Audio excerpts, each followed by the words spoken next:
Good afternoon, everybody. Why is there an echo suddenly in my... That was the weirdest thing ever. I had a big echo. I heard myself. All right. Welcome, everybody, to the Gone with the Wind podcast, the show about award shows where we talk about, you guessed it, award shows. And now this is a live rendition of the predictions that we have for the Oscars coming up. I hope you guys are excited because we have a doozy. What has been an absolute chaotic year is finally starting to come to a close. And I'm excited to see what, in lieu of COVID-19, to see exactly what's inspiring. But I'm not alone. I have a group of panelists who will offering their predictions as well as my own. Of course, I am Manning Franks. I am your host, but I also have here to my... Wait. So my... he's not the same. Okay. Anyway, right now, to the box on my left right now, we have Dan Skip Allen. Welcome, Dan. Thank you, Manning, for having me back. And you're absolutely right. If this week is any indication of what could happen tomorrow, who knows what the hell is going to happen tomorrow morning at 8:30. Oh, yeah. No, that's going to be fun to witness that. But also below him and cross diagonally from me, we have Captain New Zealand himself, all the way from New Zealand. We have Malcolm. Yeah, it's going to be interesting to see what happens at the Oscars, especially if the British thing's anything to go by, then who knows what we can get. I'm curious to see now what's going to happen because things are starting to become topsy-turvy. And also, right below me, we have making his hosting debut on, was it yesterday? Wow, 2 days ago. We have Abe. Hi. What up? How you doing? I'm good. Ready to talk Oscars. Am I muted? Something? Nope. I can hear Can you. you hear me? We hear you. Can you hear us? Okay. Good. All right. We have did all this technical stuff, but I just want to show off this one thing. You guys see this? Ooh. I finally got a ring light so I can actually do this and actually not have to worry about the lighting around me. So we're moving up in the world, guys. I might get one of them. They're really nice. I just did it today, and I thought, why not bring it out today for everyone to see? But again, thank you guys for joining us today. You can find this. This will be here on the YouTube channel, Takes Two Productions. I'm also going to put it on our podcast format, so you can watch it there, listen to that later. But I wanted to go live because for two reasons. One, time got away from us, and we usually do it Sundays anyway.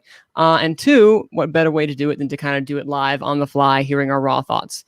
But we wanted to start first by kind of just discussing what has led up to this moment. And this last week was a doozy. We talked about the Golden Globes and their winners and some of the other stuff along those lines, like Critics' Choice, which, while the Critics' Choice are great and all, something else happened last week that made me do a quick 8-minute or so introduction to the last one, because I would be remiss if I didn't talk about the BAFTAs, because that was a big shocker that kind of came out of nowhere. As I said in the previous intro, BAFTAs chose violence is what I saw a lot on Twitter. Obviously, no violent insurrection was happening on the BAFTAs.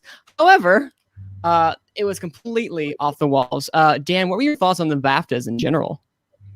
Yeah, I listened to them live, and I kept hearing all these movies, rocks. And I'm like, rocks? What the heck is rocks? They need to go kick rocks, is what I was thinking. And then the Mauritanian, wow. It came out, they gave it all kinds of love, which I love the Mauritanian. I've been championing the Mauritanian because I think it's a phenomenal film.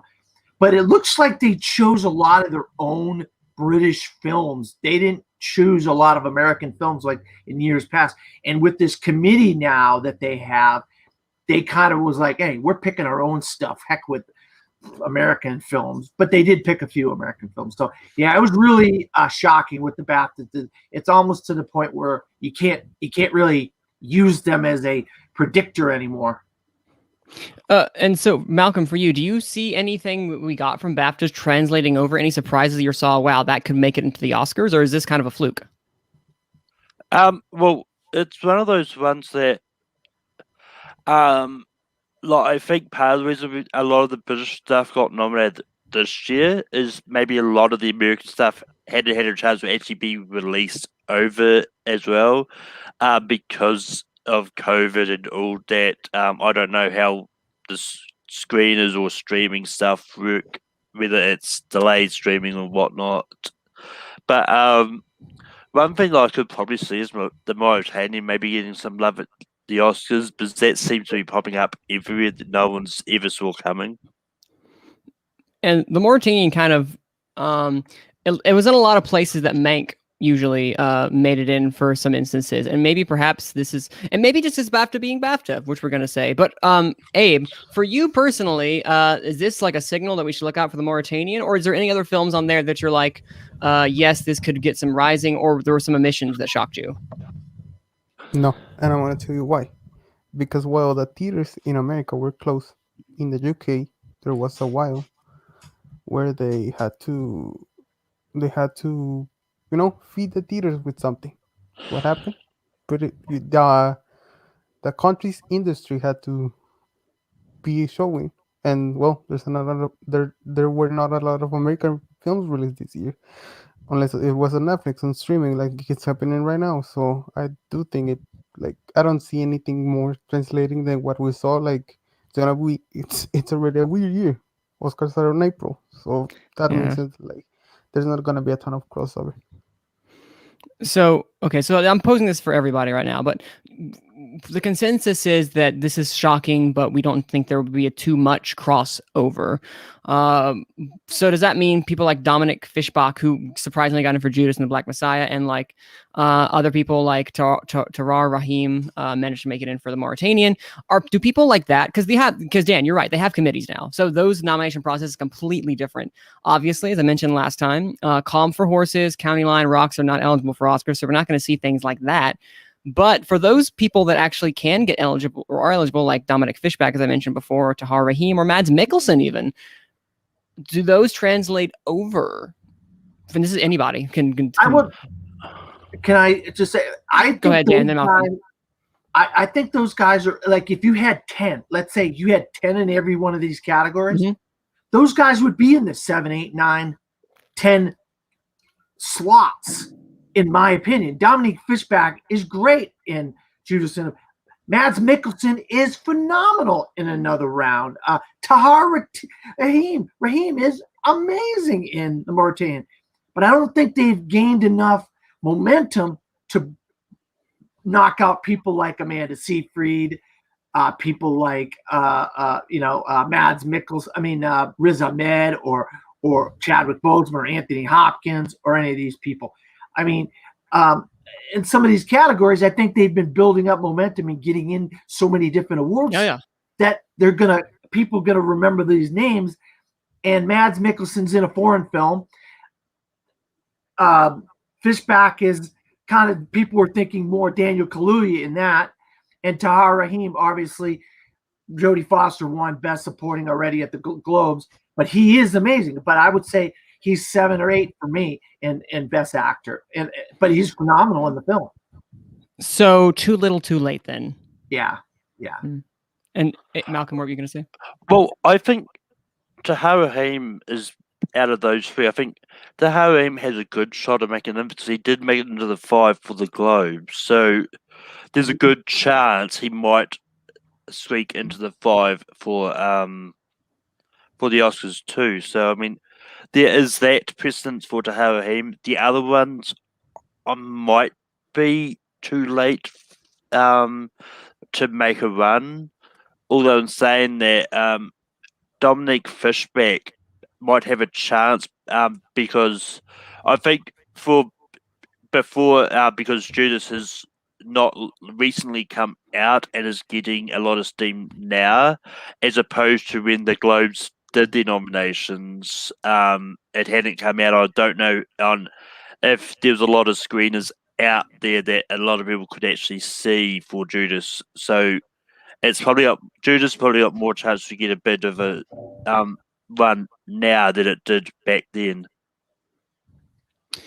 Wow, I think that's a great point, actually. Judas and the Black Messiah is like having a really big... It came out at the best time. Out of everything released so far, it came out at the most ideal time because people are talking about it. It's gotten a lot of traction everywhere. It got a PGA nomination, no DGA for Shaka King. But speaking of PGA and DGA, these are more indicative of the Oscar race now because these are actual guilds. And I'm curious as to see if you guys were shocked or anything. I feel like the 5 for DGA, that is a very much okay. No huge shockers for me personally when I saw that. When you guys saw DGA, obviously the less interesting out of the 2 that came out that day, BAFTA and DGA. So, what about you guys? Yeah, so DJ, like, for the main theatrical film category, like, I think Emerald, David, Aaron, and Chloe are probably definitely going in. That fifth spot is kind of up for grabs because, while I'd love to see like more representation by getting Lee Isaac Chung in there, I think that's either that fifth spot's either going to be Lee Isaac Chung or Regina King, who did get the nomination for first time. Yep. Which I was actually surprised that Emerald didn't get a double nomination. Just about to ask that. What in the world? Why was she there, but not what? Do you guys have an answer? No, maybe. No, but okay. As long as she's in one of the 2, that's all that matters for Emerald Fennell. I mean, she just needs to be in one of the 2. She might have had a better shot at winning the first time filmmaker. Oh, 100%. If she was in that one instead of the other one, but what are you going to do? You know. Although just because you're nominated for first time director does not automatically, just because you're nominated for feature film director does not automatically you're going to win first time director. Look at Bradley Cooper when he did A Star Is Born. Bo Burnham won for 8th grade. So, which is that's a whole other discussion for another day. Abe, what about you? Does that seem like a solid DGA lineup we got over there? Were you shocked by any omissions or was that kind of like perfect? I was not shocked at all, but I do think it solidifies Emerald Fennell as like an end of a 4th log because she's been getting nominations all over the field. So I think I think Liaison. I think I do think this is gonna be the 5 Oscar nominations. I think there's gonna be crossover. Wouldn't be surprised because there's usually one that changes. Not sure which one will be. Wouldn't be surprised if Aaron Sorkin misses, and I don't know why, but I just feel like that. I think he can miss. I'm gonna tell you why, because when we were all thinking 2015, what happened? Ridley Scott was nominated for literally everything. What happened? He misses by Lenny Abrahamson, right? That big time director or something like that. We've seen that happen. Don't be surprised. Because go ahead, Dan.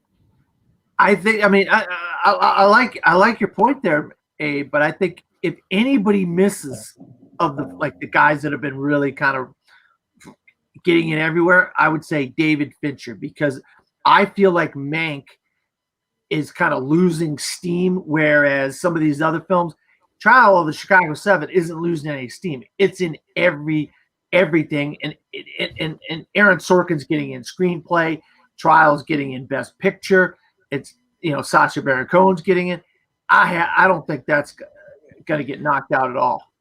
I want to save that discussion for the actual, because I have some thoughts about what you said, Abe, and what you said, Dan, because I think there's a happy medium somewhere. I don't think, again, this is not implying they both miss. This is implying they both might even make it. It's more than likely they both will make it, but we'll discuss that when we get to our predictions for director. And for PGA kind of run-of-the-mill, no Father, which is another shocker, but Sound of Metal made it in, and Borat's subsequent movie film, very nice. Yeah. Love that film. I saw, Wait, can I say one thing? I'm a while ago, I'd mentioned that I had not seen any of the Borat movies. I saw Borat and I saw Borat's subsequent movie film. Me and my girlfriend sat down, we watched it. I love subsequent movie film. Holy cow. It is so funny. Don't care for the first Borat as much. I think some of the stuff may not have aged as well, personally, because I was very uncomfortable the entire time, but subsequent movie film, very nice. Very, very nice. All right, sorry. Go ahead, whomever wishes to speak about PGA. I don't think Borat's getting in best. I'll be honest with you, we're still on that sliding scale. So I don't think you're going to get 10, and I think because of that, I don't think you're going to get 10, and I don't think because of that you're going to get Borat in the 9 or 8 or whatever they're going to pick. And I think like Father's going to be out, Borat's going to be out, News of the World's going to be out, but Sound of Metal has been gaining some. So it could sneak in as that eighth spot. I think Ma Rainey's going to be out because you're going to get actor. You're going to get actor and best actress more than likely for that. But I don't think you're going to get, and you're probably going to get some of the crafts like costume and makeup and stuff like that. Those are the ones I think are going to get knocked out, and I think Sound of Metal is going to be. I think there's a good shot we're going to get 8. That's my opinion. I mean, didn't they announce that it was definitely going to be 10 this year? Nope, next year. Next year, Malcolm. Yeah, no, I thought that too. I thought it was this year as well too. Then I looked up and it's like, oh, they're announcing for the following year. So that I guess that's going to cut off one. We can talk about when all is said and done. We can talk about, what could have been that 10th film, which I think there is a good argument for a lot of different ones actually. But we'll find out by tomorrow what could have been that 10th film. Because there's always that one that's just like, you were this close. But I can definitely tell you, every year PGA has like one that there's always one film that's like very popular that does not make it in. You'll have Wonder Woman, Deadpool. I mentioned this last time. I thought it would have been Tenet, but it was Borat's subsequent movie film. So I guess that takes the place of one of those. But Brian Nussbaum says in our chat that he could see it get a surprise nom for Best Picture. It's not out of the realm of possibility, but it would need to do some heavy lifting that day outside of just Maria Bakalova, which it really only has one other option probably, and that's screenplay. Original screenplay. Yeah. Well, adapted screenplay. Not the screenplay, yeah. Which you've seen it those could. nomination films. I mean, we'll get to that. Look, people are talking about 2 nominations for Chadwick Boseman. There's a shot that Sacha Baron Cohen could get in 2 categories. That's a big thing. He'd have to come out of nowhere. But we'll talk about that when we get to the thing. Because Malcolm, you're right. We have to get going because we have some couple things to discuss when it comes to predictions. So we are going to start. We mentioned beforehand how the format we're going to do, and I'll try to explain it the best that I can. Round 2 of talking about it.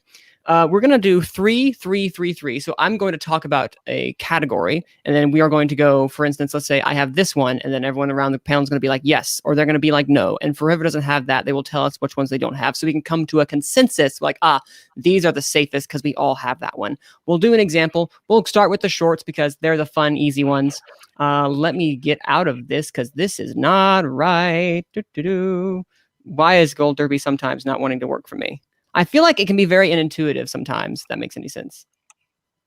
All right, so we're going to start. Best live action short. Are y'all ready? Yeah. Perfect.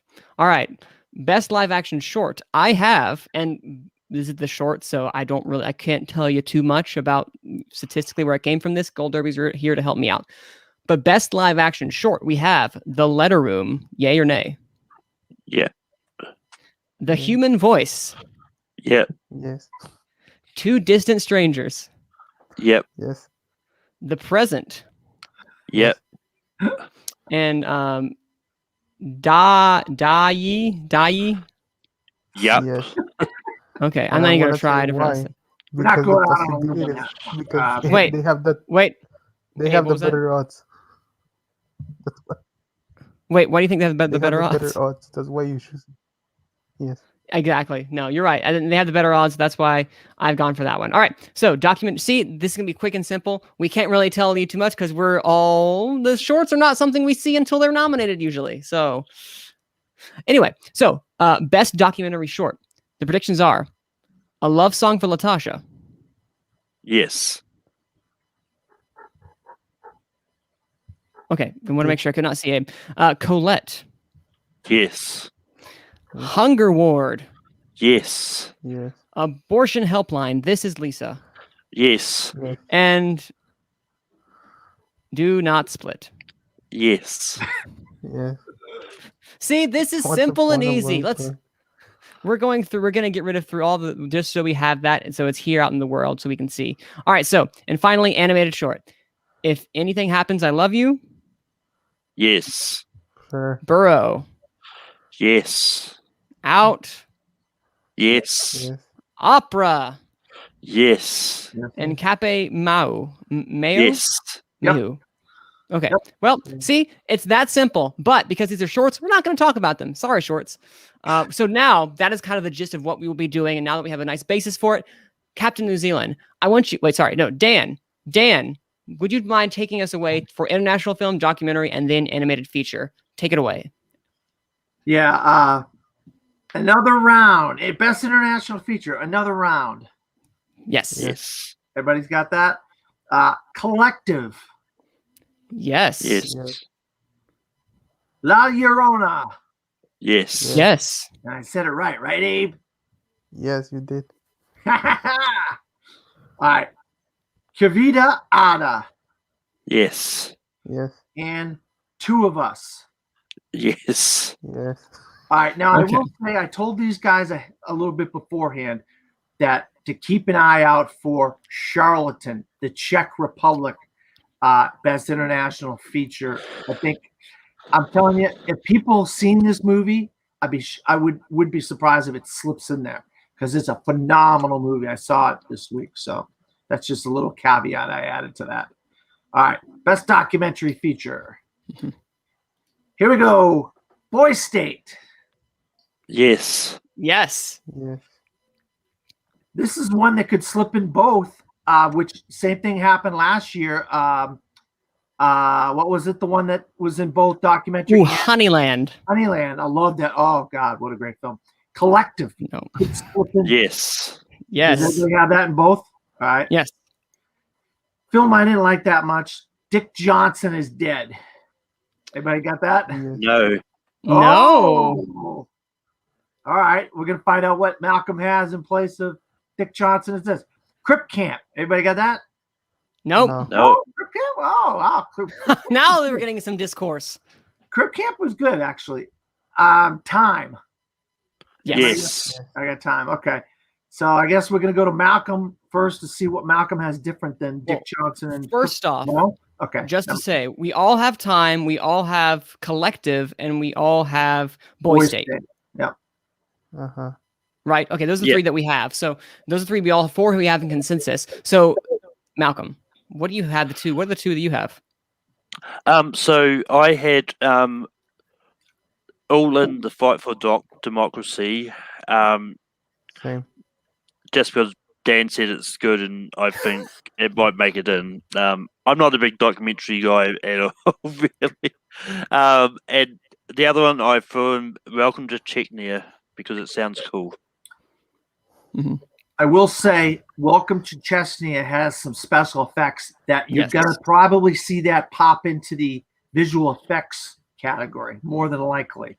And that's the reason I also have Welcome to Chechnya, because that is, I think, with what it's done. I have not seen it yet. After hearing what it's all about, I'm dying to see it now because of how they use the effects, and I think that's going to translate over to nomination for documentary. Just I think for what this means for documentary films in the future. That's my opinion. I also have, because this one is one of the most awarded nomination wise, at least, My Octopus Teacher. Netflix always has one documentary that sneaks its way in, and I'd be surprised if they didn't make it this year. This one's kind of what they're all talking about right now. I could be wrong because it's low on the odds, but I think I'm going to go out on a limb and just say My Octopus Teacher could make it in. It's a very feel-good movie from what I've heard, but I'm excited to see it. Beautiful, beautiful, beautiful film. I mean, I cannot say enough about how beautiful that film is. Touching. What'd you have, Abe? Different. I have the same as Malcolm. Oh, okay. So I have Wow. Time, Collective, Boy State, all in the fight for democracy, and Welcome to, how do you say it? Chechnya. Chechnya. Oh, yeah. Um, Yeah, those one, I don't those put two documentaries until they are nominated. those two that you guys picked aren't out of the realm of possibility to get in there. I have a couple different than y'all, but the documentary is not a cut and dry category this year. Never. So interesting.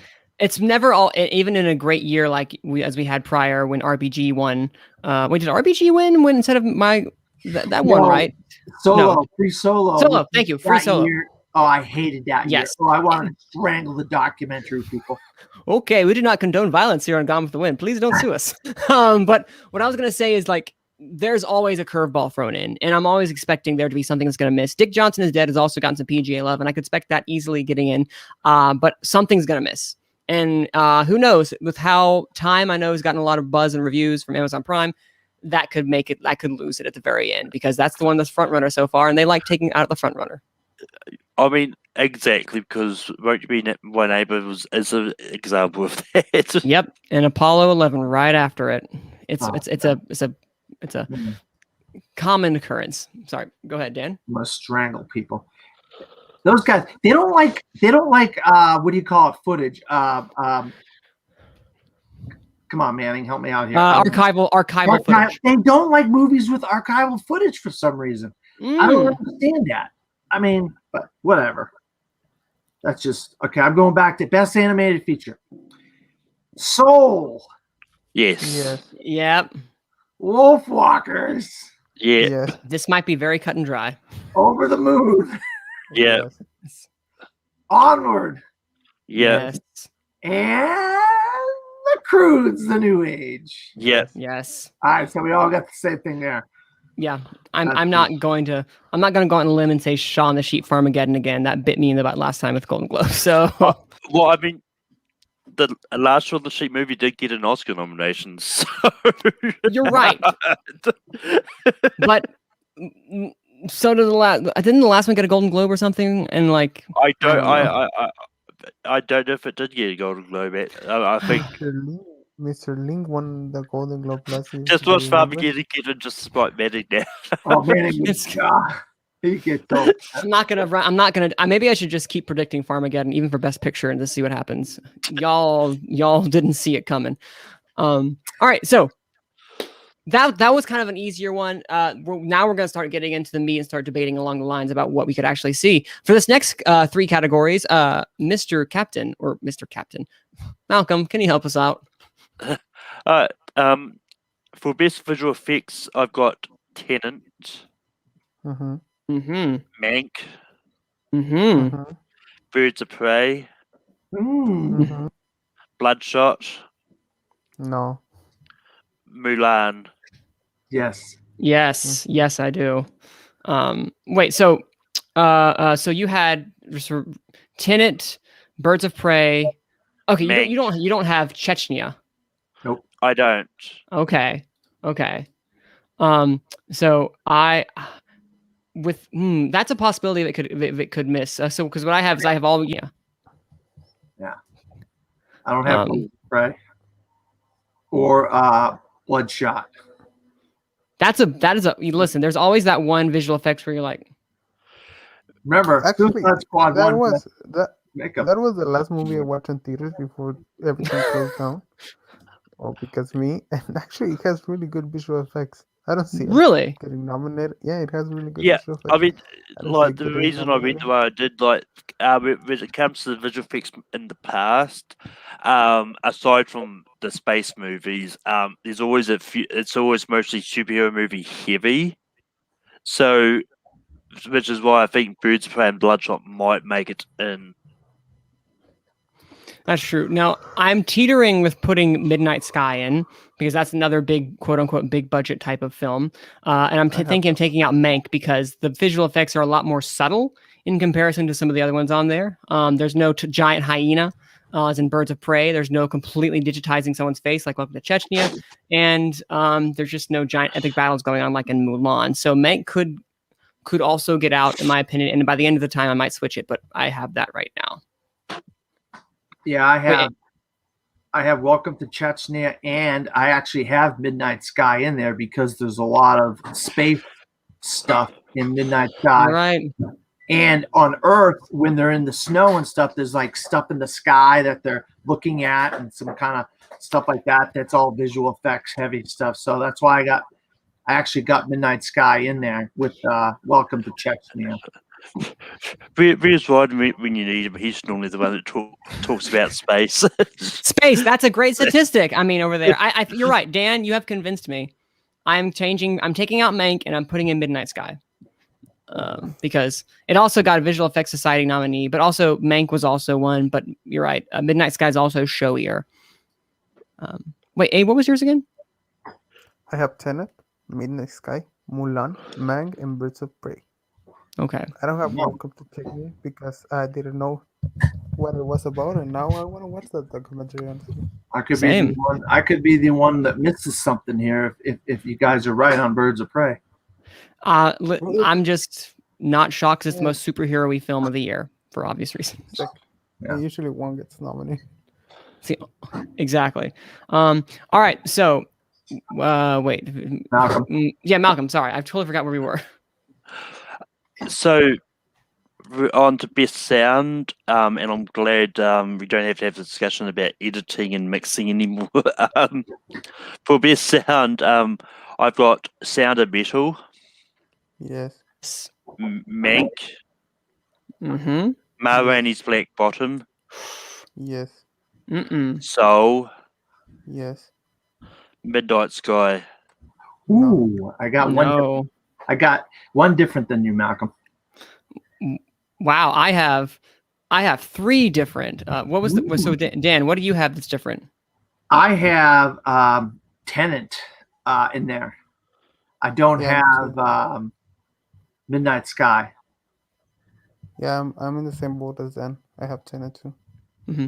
So I have. Wait, what were we gonna say, Malcolm? Oh, he froze. I Yeah, mean, he froze. Oh, there you go. He's back. yeah, what I was about to say is I didn't put Tenant in mine because I think the sound is fine. I just hated how it overtook the dialogue. So I think that part might make it miss out.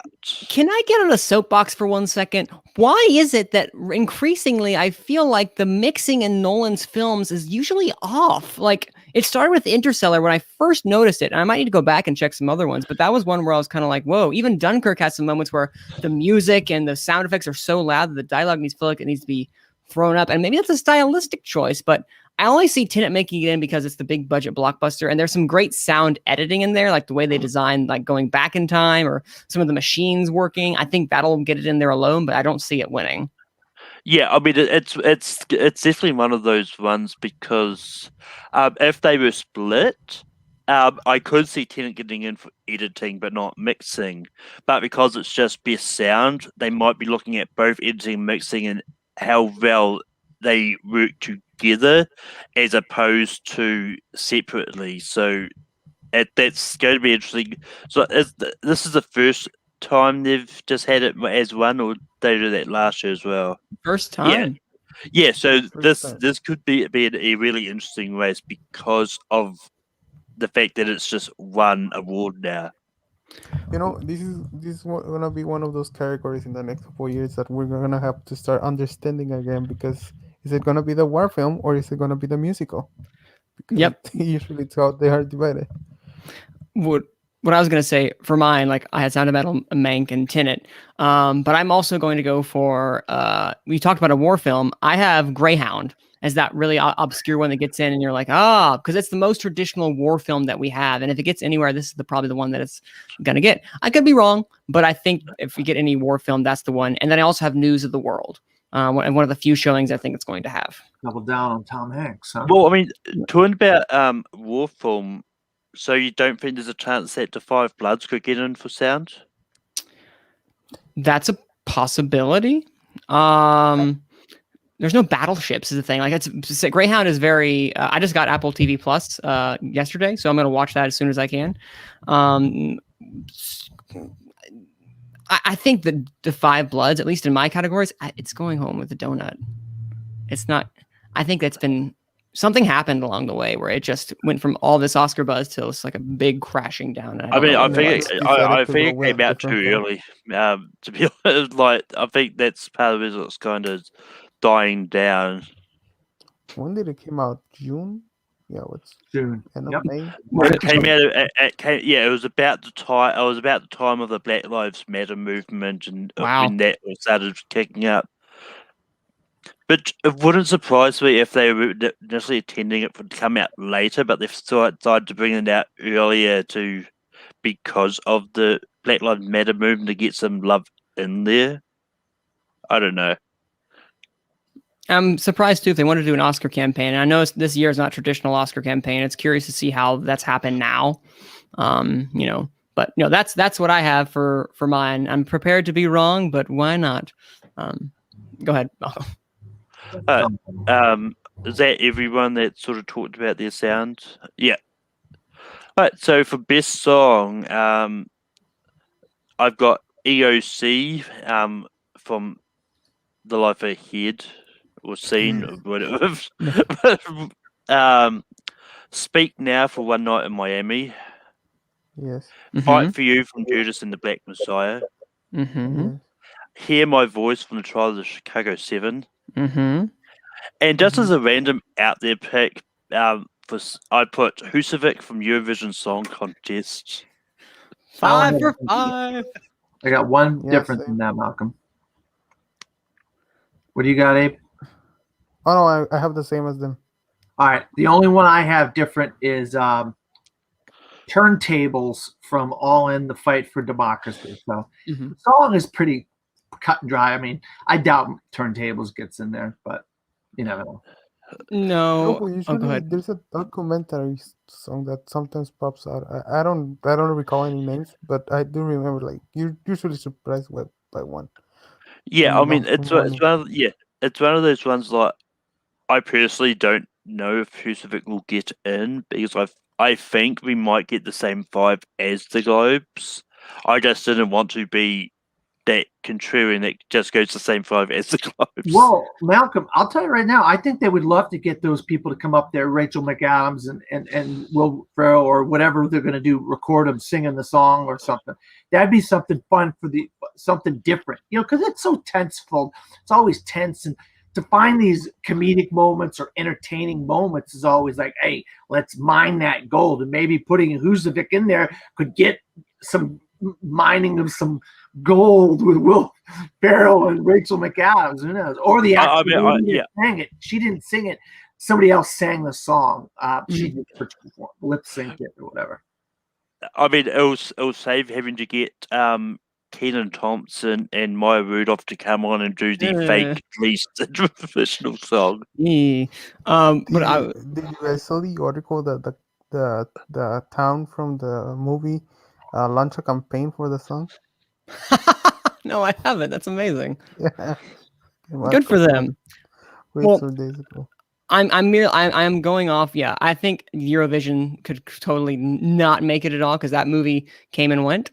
But that'd be such a fun nomination because out of all these others, like, because these other four are very, and listen to them, they're very like heavy songs. Like, this would be a nice song that's kind of just there along for the ride, just saying like hello.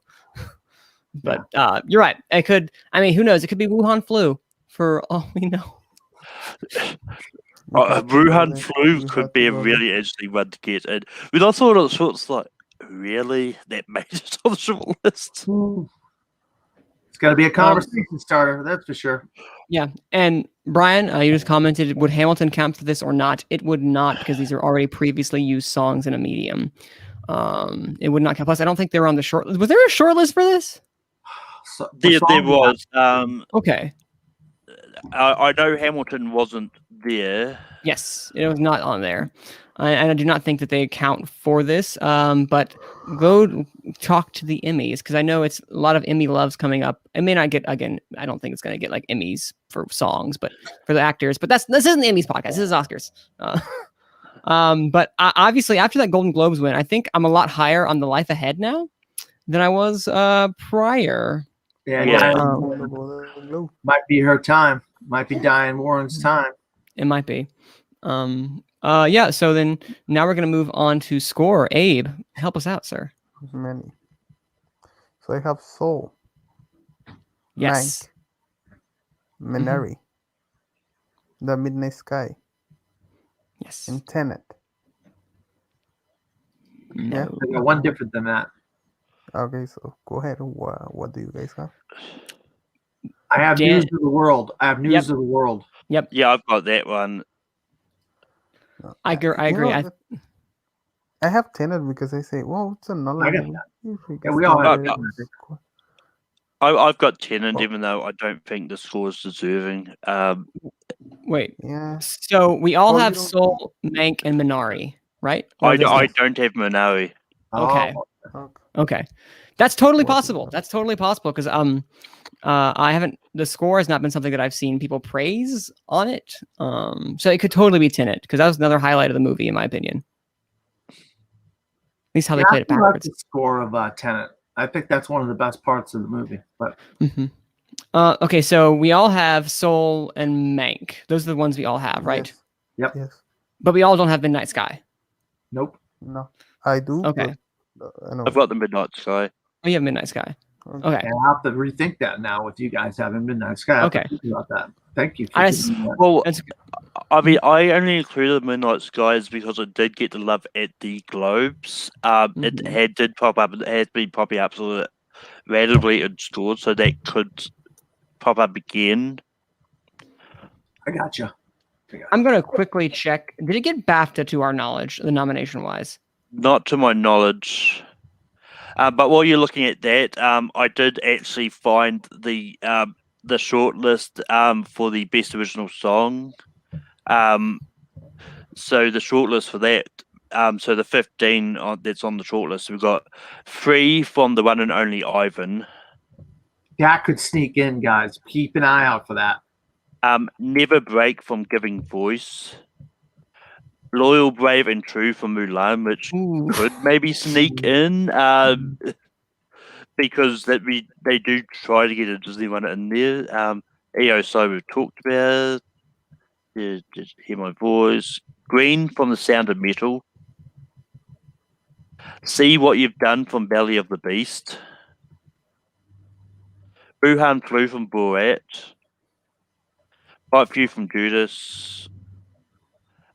Show Me Your Soul from Mr. Soul. Turntables. Make It Work from Jingle Jangle Christmas Journey. What a weird. Rain Song from Minari. Speak Now and Who's a Vic. So what I was going to say is right now I'm looking at the BAFTA for original music, and if you look right now, you have for the nominations for BAFTA for original music, it's not original, it's not score, it's original music, which is why Star is Born won 2 years ago. You have Mank, Minari, News of the World, Promising Young Woman, Soul, and Trolls World Tour. Promising Young Woman and Trolls World Tour are neither eligible for the score. So with those, if you have, and it's only 5 and not 6, as they have, which I'm assuming a tie occurred or something, because that's 6. Do they usually do 6 or I don't know. I think there's a few categories this year for the BAFTAs that have more nominations than normal. Somebody's doing 6. Somebody's doing 6 in all their categories. Maybe it's the Baptists. I think it was critics, because I know they're not doing it for every single thing. Yeah, or they might do it in this coming little bit. I'm looking. No, it's only been 5. So I guess there was a tie in some way, shape, or form, because there's 6 this year. Interesting. Let's not even talk about ties right now.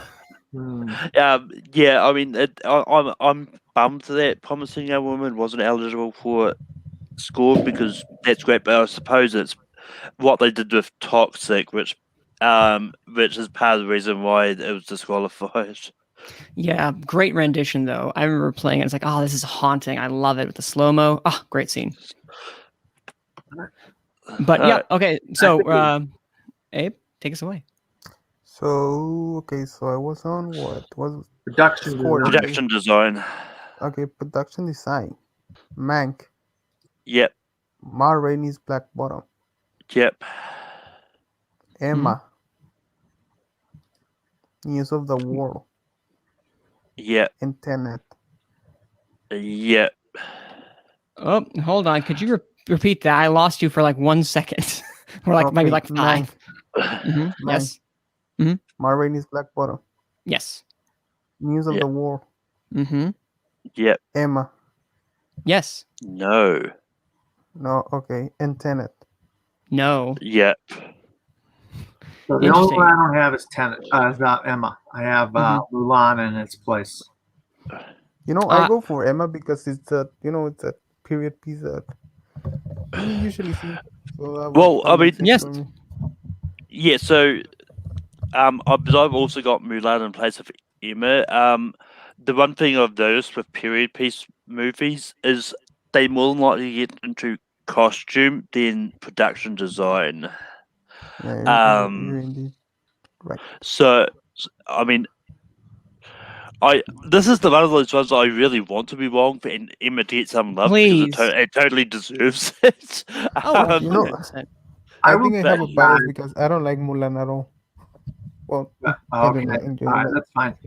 But I will say, if you're gonna do a period piece for production design, the one that could slip in, keep an eye out, is David Copperfield. If you guys have seen that, has incredible production because they move around so much, they're just changing sets and all this kind of stuff. That has amazing productions. So if a period piece could slip in, that might be able to slip in. I don't know. I'm just well, that's fake. For production design, I could see David Copperfield getting in if a period piece does slip in for production design.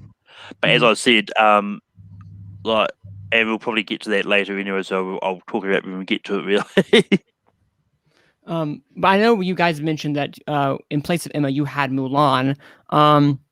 Actually, I don't have Tenet in. I have Mulan, but I do not have Tenet. So mine is Mank, News of the World, Margaret's Black Bottom, Mulan, and Emma.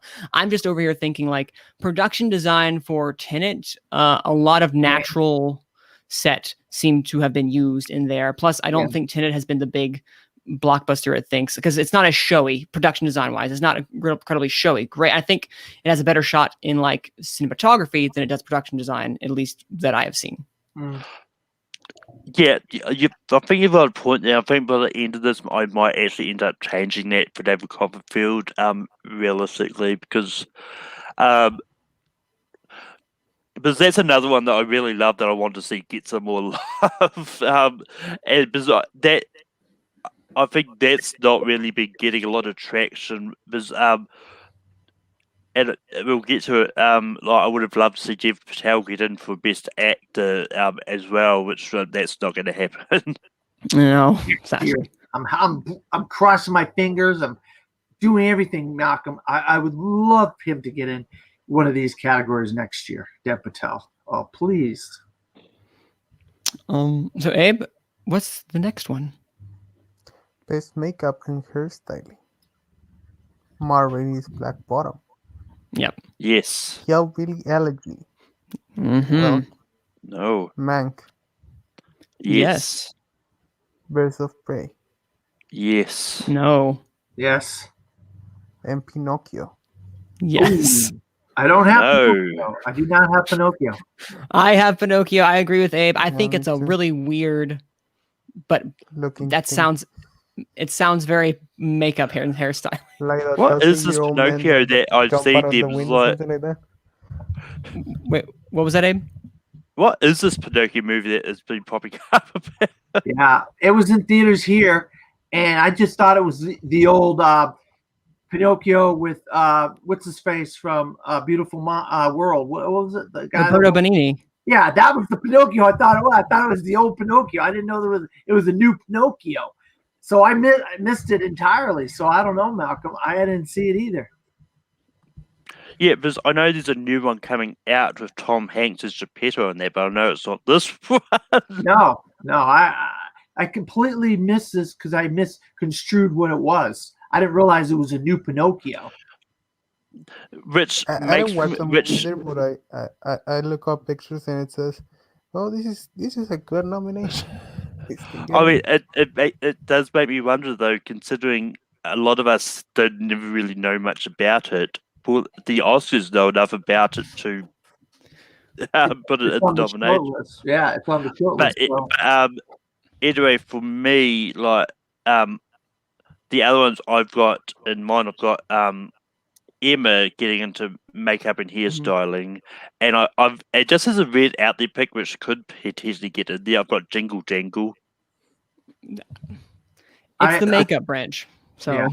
I have Ma Rainey, Emma, Hillbilly Elegy, Mank, and Birds of Prey. I got Hillbilly Elegy in there because of Glenn Close's makeup. I mean, and the makeup they make those, she looks amazing in that.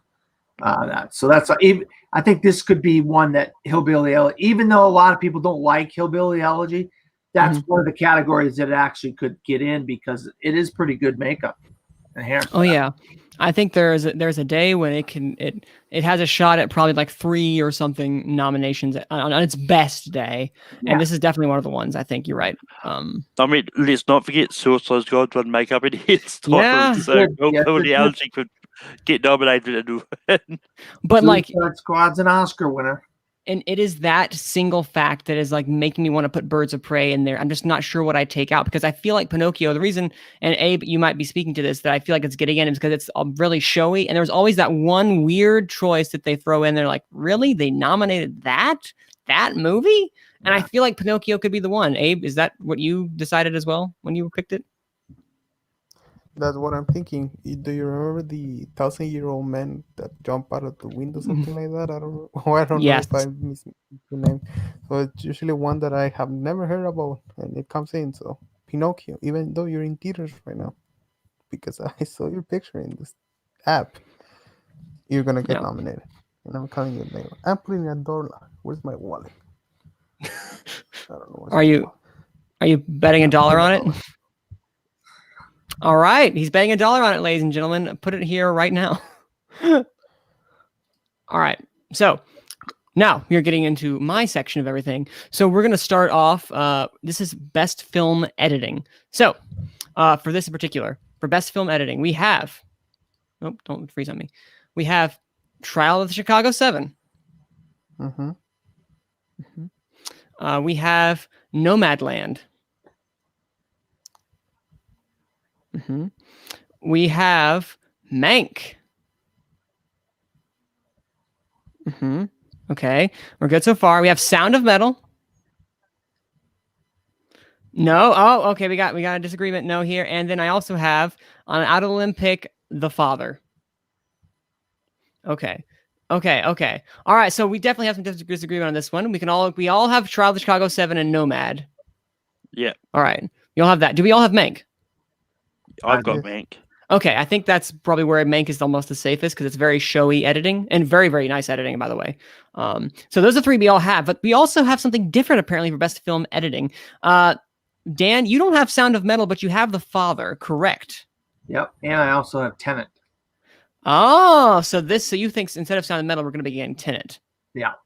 Okay, so this is okay. Hey, well, tell us your reasoning. Why do you think that Tenet is going to get over some of the other ones? Well, with editing, you got to remember, there's multiple scenes where they go backwards and then they go forwards again and stuff. That is some strong editing to make that all seamless and just come across as like, okay, makes sense. Because it's a very confusing movie, but that part of it could have really made it confusing if that backwards and forwards and stuff like that didn't make sense. And I think they do a really good job. So that's why I got it in editing. So for Malcolm or Abe, whichever one, chime in. What do you guys have in the stead? Because we all have those 3 we have, but what are the other 2 that you guys have that are not the same 3? I've got Ma Rainey's Black Bottom and News of the World. But one that I do, because I think if I remember rightly, they said that Hamilton isn't eligible for like best picture and all that. But I think they said it's eligible in some categories. So I think it could get in for editing because it is 3 productions edited together. So that could maybe sneak in there as an outside chance. That is true. I would be shocked if that made it over some of the other ones that we have going on there. I would be very shocked, but I wouldn't be too shocked. What about you, Abe? I have Promising Young Woman and Minari because I think those are gonna get nominated for Best Picture. And if something we learn, unless you're a Berman that has one shot for the entire movie, if you want to win Best Picture, you have to be nominated for editing. And I don't see The Father getting nominated for editing, and I don't see Son of Metal getting nominated for Best. Oh, The Father not getting nominated for Best Picture. Neither is Son of Metal. That's why I'm thinking Promising Young Woman and Minari. Interesting thinking thought process, Abe. Yeah, I had The Father because I just think it's some of the most amazing editing of any film all year. I mean, I'd be shocked if it doesn't win Best Editing. I'll be honest with film editing because it's amazing editing. But thing is, also, I I haven't did. watched The Father. Yeah. Oh. Go ahead. Go ahead, Malcolm. Well, I was about just take a slight sidetrack. I looked up this new Pinocchio movie. It actually does have Roberto Benigni, and he was in. He came back because he was in the 2002 one, but then he came back into this new one because it's a Italian Pinocchio movie, which explains why it's. Huh. But yeah, What a strange movie that is. Same Um, circumstances. This is- Well, there is a reason that I actually have both The Father and Sound of Metal, because you're right, Abe. Usually we have it's not every day that you have movies. You don't have a year most days where you have both an I, Tonya and a Baby Driver getting in for editing when they were not nominated for Best Picture. Usually you don't have stuff like that. However, I have The Father getting in. So we'll talk about that when we get to picture over there, because I think it's a really interesting thing to discuss. But you know, Promising Young Woman is a really good, and I'm really wanting to put that in because that's really another great editing masterwork in my opinion. But I might do that at the end of the podcast. I don't know. Yeah, I want to put promising. I want to get Promising Young Woman in them. Like in hindsight, News of the World could easily miss out. Because I did just watch that the other day. It's a Ooh. fine movie.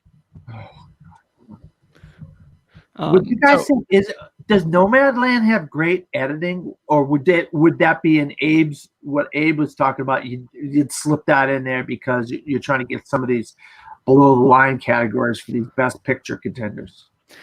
I would consider it really good editing. I wouldn't consider the best of the year, but I think that's getting in because of the momentum that it has more so than anything else, more so than like, Okay. wow, I could be wrong. And someone could be like, but Manning, you missed out on these crucial editing beats. And I'm like, you're right. That is great. But I can't recall anything that made my jaw drop. Like, for instance, like Mank or Trial of Chicago 7, where I'm like, wow, this is some fantastic editing. Nomadland didn't give me that. It gave me more some sense of the acting, directing, and screenplay, all that stuff, but not editing really. Yeah, you're right. All right, so we have best costume design. So for this year, we have, y'all ready? For best costume design, we have Ma Rainey's Black Bottom. We have Emma. Yes. Okay. Yes. Perfect. See, we're on a roll so far. We have Mank. Yes. Okay. All right. Good. We have Mulan. Yes. No. Oh, no. And I am going out on a huge limb, and I'm probably going to change it actually right now. But what I had right now is I had One Night in Miami. No. Me neither. I don't have that. Okay. Perfect. I was like, let's do something wild and crazy, but I have One Night in Miami. So we all have 3 at least. So Malcolm, you'd say you don't have Mulan. What are the 2 that you have instead? So I've got Personal History of David Copperfield. And I've got News of the World. That's good. What I'm curious about how'd you come to those conclusions for those in particular? Well, I mean, David Copperfield, it's like period pieces. That's what I was trying to hinting at before production design. But I think it deserves some love, and I think if it gets love anywhere, it's going to be costume design, more likely. And News of the World, I like the costumes. Like for me, it's my outside pick that I don't know if we'll make it in. Just one that I think will be cool if it does.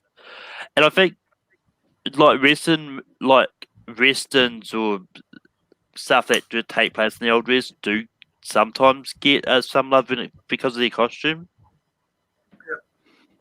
Yep.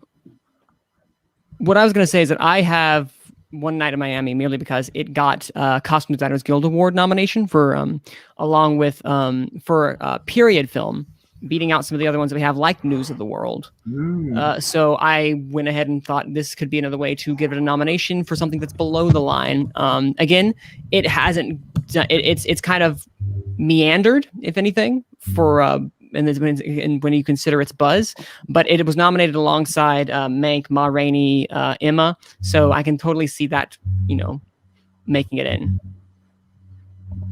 Is there a buzzing anyone hears? Yeah, I hear it. Interesting. I was okay. If we will keep an eye out for if we hear the buzzing. But I heard like it was like a UFO hovering over us or something. Wait. So okay. So I'm totally lost. Where were we again? Production design, or was it? Thank you. Costume design. Costume design. Okay. So So now you're up to cinematography. well, has everyone spoken their piece about costume design? You got anything Well, different, Abe? No, I have Mulan and News of the World. So we also news of the world. Okay. Again, I could be totally wrong. I just thought one night that would be a really interesting pick. All right. So best cinematography. This is the one that I think would be really interesting to find out. But we have Mank. Yes. Yes. We have Nomadland. Yes. Yeah. We have Trial of the Chicago 7. No. No. We have Tenet. Yes. Yes. Yes. And finally, News of the World. Yes. No. Yes. Okay. Now, have you guys seen? That was interesting. Now we're really okay. So again, we're gonna say Nomadland, Mank are all the. And do we all have Tenet? Yeah. Yes. Yeah. No, Okay, that's so I have Tenet. we all have Tenet. We all have those three. So those are three we have. So I'm gonna find up one stat real fast. So tell us, what do you have instead, Dan? I have News in the World, and I have Judas and the Black Messiah in cinematography. I mean, I'll tell you what, I love the cinematography in Judas and the Black Messiah. It's dark and it's kind of a little bit gritty looking of the time period. And then obviously News of the World. Oh, what a beautiful, beautiful film that is. So that's why I got those two in there. Yeah. I mean, I've got the Five Bloods maybe sliding in here. And I've got Ma Rainey's Black Bottom. Mm. And Abe, what about you? I have these. I also have the Five Bloods. When I thought about the movie, I thought about the visuals. It what strikes me the most, that scene where they're walking out of the club and it's everything red and everything moving, and that comes from the lighting. And I think when the cinematographer, okay, so that's the scene I was thinking. And I also have News of the War because when you see, I haven't watched it. It's on my watch list on Netflix because it's in Netflix in Mexico, and I haven't watched it. But like when you see the trailer, it truly looks beautiful, and I think that gives the benefit of the doubt. And with that, guys, I'm gonna leave because I have 2 tests tomorrow and I need to study. So All right. have a All right, Abe. Study well, and if I sir. can, I'm gonna stay up until 5 in the morning. And if I can, I'm gonna crash that reaction you're doing. Are we doing a Good reaction? luck. I look forward to seeing if you can make it, Abe. Canadian. Are we before Abe leaves? Are we gonna do a live? Oh yeah, absolutely. We're gonna do it live. So get up, get going. Or for you, after that, you got to go to bed, Dan. After we do that, because you got to work. Bye, guys. You go, and Monday's so my day forth. off. So everyone needs to go. Everyone who gets on there will need to go to bed. But I'll stay up. All right. So Abe has left, but I wanted to say something interesting. Why I have this thing for cinematography in particular. For the American Society of Cinematographers are usually spot on, and they had Mank, Nomadland, News of the World, Trial of the Chicago 7, and Cherry. I don't think Cherry's making it in. So right now, what I have is I think either you're going to have Tenet or Judas and the Black Messiah. And right now, I'm rolling my dice on Tenet because usually they match up most of the time, from statistically speaking.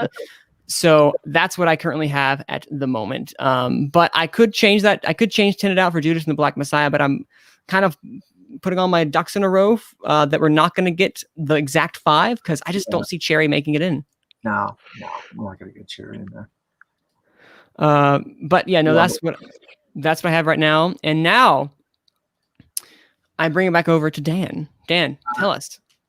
All right, best original screenplay, Trial of the Chicago 7. Yes. Mm-hmm. Promising Young Woman. Yes. Mank. Yes. Never Really, Sometimes Always. No. And Minari. Yes. No. Okay. Oh, okay. 2 different ones. All right. I love that pick, by the way, Dan. I love that pick out of that. Okay, go ahead. Sorry, Malcolm. Yeah, so I had Judas and the Black Messiah and Sound of Metal getting in for the screenplay. Okay. No, that's an Solid. excellent choice. Because because I also have Inari, but I also have Judas and the Black Messiah. I think it's gotten enough like buzz recently for it to bring it over the edge to get something in screenplay, because I think it's going to have a couple of above the line to help support Daniel Kaluuya in what might be his eventual win.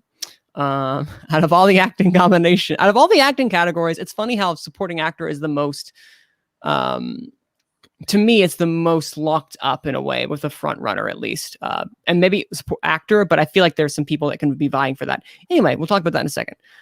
So yeah, I have Mank, Judas and the Black Messiah, Minari, Promising Young Woman, and Trial of the Chicago 7.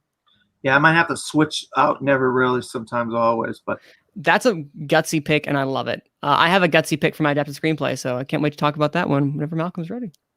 all right. Malcolm's going to that one? Or am I? Oh, wait, sorry. No, Dan is. All right, adapted screenplay. Nomadland. Yes. One Night in Miami. Yes. News of the World. Yes. No. The Father. Yes. No. And Ma Rainey's Black Bottom. Yes. Yes. Okay, so we all have two. You guys have two different things than me. Yes. So Malcolm, what do you got different than me? Well, I didn't have The Father. I think Borat subsequent movie form is going to make it. Okay.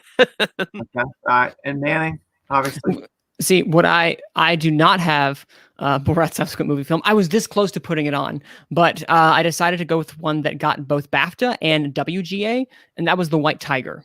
And I think this will be the one time that The White Tiger might get some recognition, because there's always that one screenplay, maybe not always, but I feel like there's some time where there's a screenplay that's carried over and it gets some sort of recognition in some way. So I'm going to go with The White Tiger, because I love that movie. Oh my God, what a phenomenal movie. Oh, I love it. Although let's not count out the Mauritanian, because if it gets anywhere additionally, script adapted screenplay is a bloodbath right now. That book is, oh God, that book is, yeah. I'm not even going to get into it. But all right, so best supporting actor, I guess, right? We're up to now. Oh yes, we are. All right, Daniel Kaluuya. Yes. Right, come on, guys. Easy. Leslie Odom Jr. Yes. Sacha Baron Cohen. Yes. I have Paul Raci. Yes. No. What? And my fifth is Mark Rylance. No. Ooh, no, I do not have that. I like that. Malcolm, you don't have Paul Raci. Mark Rylance? Who do you got in there? Well, I've got Chadwick Boseman for Da 5 Bloods getting in. And also, just because he's been getting love, even though it's not deserved, I've got Jared Leto sliding in here as an outside pick. It's like, look, he's been getting a lot of love. Whether or not he deserves it or not, it's one of those ones I think has potential to maybe translate to an Oscar nomination. I think it's no way he will be winning, because I think this is Daniel Kaluuya's to lose. Yes. If he gets nominated, but yeah. He has the momentum right now. Although it could be wrong. Watch SAG give it to Sacha Baron Cohen or something. But so I think BAFTA helped Paul Raci out so much. Even as crazy as the thing was, I think that helped him out tremendously, because I think that made, the fact that he got in there for the supporting actor bid is a real boon. I also have Jared Leto, mainly because I'm afraid, because he got SAG and his acting branch really apparently likes him a lot. So I'd rather be wrong. I'd rather predict him and be wrong than not predict him and him make it in, if that makes any sense whatsoever. However, I would happily switch out Jared Leto and put maybe a surprise Alan Kim from Minari, because if y'all saw that Critics' Choice win, that was the most adorable thing. I nearly had tears in my eyes at how cute that was. Yeah, his acceptance speech. Yeah, he did cry. I'll give you. I will say that crying boy. He got a lot of people noticing him. That crying. No. And if he makes it in, I think that's a testament to how loved Minari is, and how much that could come at the last minute to just maybe elevate it. That might give you if he gets in. I'm about to say, now I'm questioning if I want to bring him in. By the end of this podcast, I'll decide if I want to take out Jared Leto. I don't know. I don't want him in there, but oh well. Malcolm, what do you got for Um, supporting actress? For supporting actress, I've got Jodie Foster for The Mauritanian, Ooh, Yes. Glenn, I have her. Glenn Close for Hillbilly Elegy, Mm-hmm. Olivia Colman for The Father, Yes, Mm-hmm. Amanda Seyfried for Mank, yes. No. Ooh, Maria Bakalova for Borat subsequent Yes. movie. yes, yes. Okay. So wait. So hold on. I don't Wait. have Jodie Foster, and I do have Yu Jun Yoon. Now, Okay. and you have something different. I was about to say no because I also have Jodie Foster, and that was literally like a last minute change because of she got into BAFTA. She get into BAFTA? No, only Golden She did Globe. not. Only Golden Globe. Okay. It was that win that's really putting me over. This, okay. Out of every category, literally every category, this is the bloodiest bloodbath I have ever seen because there is no real front runner. There is no real front runner. The one person who has gotten everything she needs to nomination wise is Maria Bakalova, and she lost the Golden Globes to Rosamund Pike. So now I'm over here just wondering there is no clear front runner at this time. Maybe SAG and BAFTA. Critics. She did Was win. that? Say that again. Maria Bakalova did win the critics. No. She did win the critics, and maybe that'll help, push things over. Which I have such a hard time thinking they're going to give an Oscar to a comedy, but it's a new Academy that could happen. Yeah, and I mean it's one of those ones because for the Globes she was nominated for actress, not supporting. So this this is one of those ones which for Maria, like when it comes to the acting nominations especially, they can go all over the place, like when it comes to on who wins. Like it's generally the best picture, and maybe the leads, which generally usually go to dramas. Mm-hmm. So I'm curious, who do you guys think is the front runner right now? I got Maria I Bakalova. don't. I got Maria Bakalova as my one. I just think she's been gaining. And if you're going to give Borat some awards, maybe this is your slot to give Borat an award. Yeah, because she is fantastic. What were you going to say, Malcolm? Yeah, I was about to say, like, I'm with you. I don't know if there's a real front runner in this. I think if anything, it's probably going to be Maria Bakalova. Although Jodie Foster's picking up steam, so she's probably up there as well. Unfortunately, I think Glenn Close is kind of just happy to be nominated again. Oh yeah. And it's like probably staring daggers at Olivia Colman, like, "Don't you dare win again! I'm not losing you a second time." Who the heck do I take out? Who do I take out then? That's See, for me, again, I have Yu Jung Yun, Olivia Colman, Maria Bakalova, Glenn Close, and Jodie Foster. I do not have Amanda Seyfried, mainly because the fact of like she missed out on SAG, she missed out on BAFTA, she missed out on those two big things, and I think that the momentum. Because I remember one time she was the front runner. People were like, "Oh, this is her time," and now I feel like she's just fighting for a nomination at this point. I might have to get rid of her and put Jodie Foster in there. But I'm thinking of doing a real. You guys ready to hear my crazy prediction that I could do right now? And I don't know if I'm going to do it, but I might think about it. I'm thinking about taking out Jodie Foster and putting in Dominique Fishbach. Ooh. That's something I'm so debating on because that BAFTA nomination can help propel her into some sort of people could see, and maybe with enough eyes and Judas and Black Messiah getting momentum, she's getting momentum at the right time. Maybe. Yeah, I mean, for me, like I think with Amanda Seyfried, I think I think there's a chance she might squeak in with a nomination, but I think her chance of winning is like low.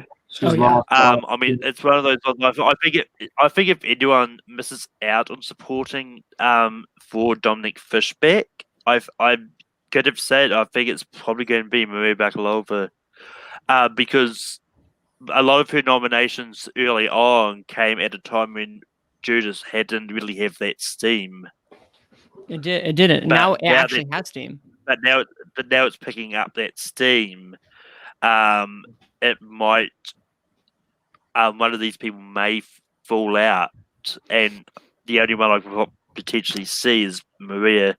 I mean, maybe Glenn Close misses out because, like, well, yes, her performance in Hillbilly Elegy is what everyone's talking about.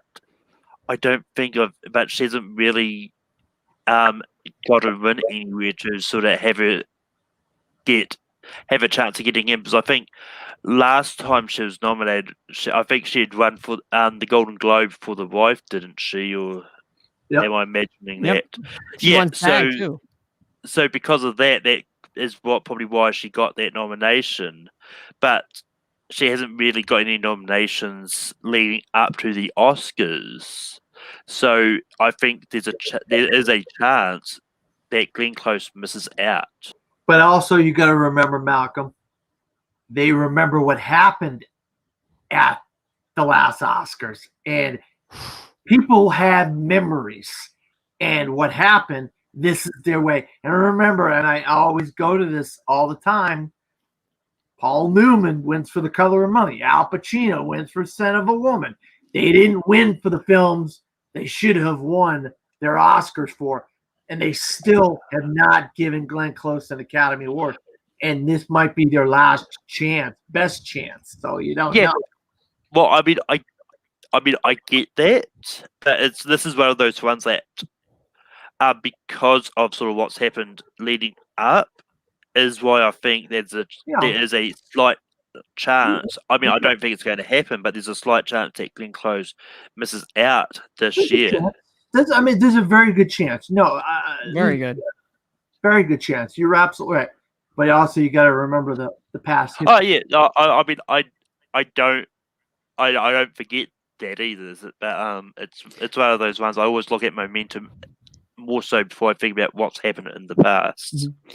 So what I was going to actually bring up the fact is that there are really 8 women right now for supporting actress that are vying for that spot. You have Yoo Jung-un, you have Olivia Colman, Maria Bakalova, Glenn Close, Amanda Seyfried, Jodie Foster, Helena Zengel. Let's not forget about Helena Zengel as well too. Yeah, and then Dominique Fishback, because Helena Zengel also got Golden Globe and SAG nominations.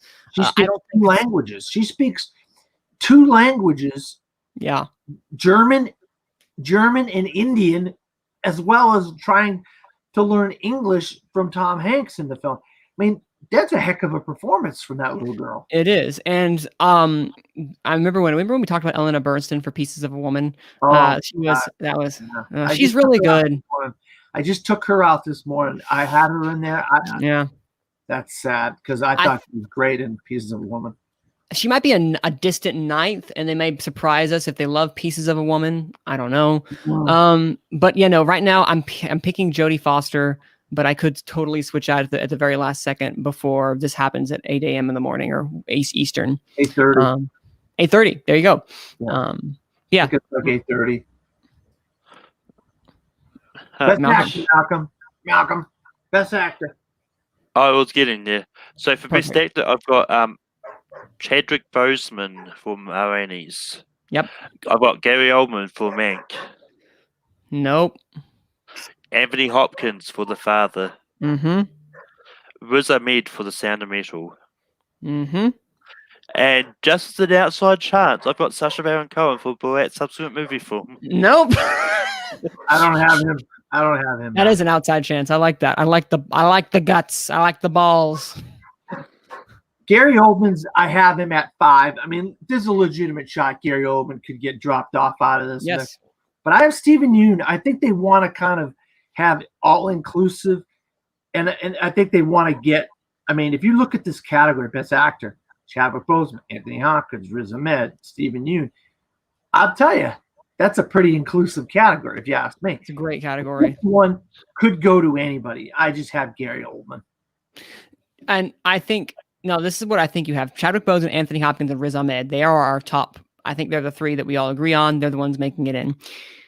And who are those last 2 people vying for that spot? Gary Oldman, I think, is going to miss solely upon the fact that I think Mank has lost its steam, and I have both of the actors missing.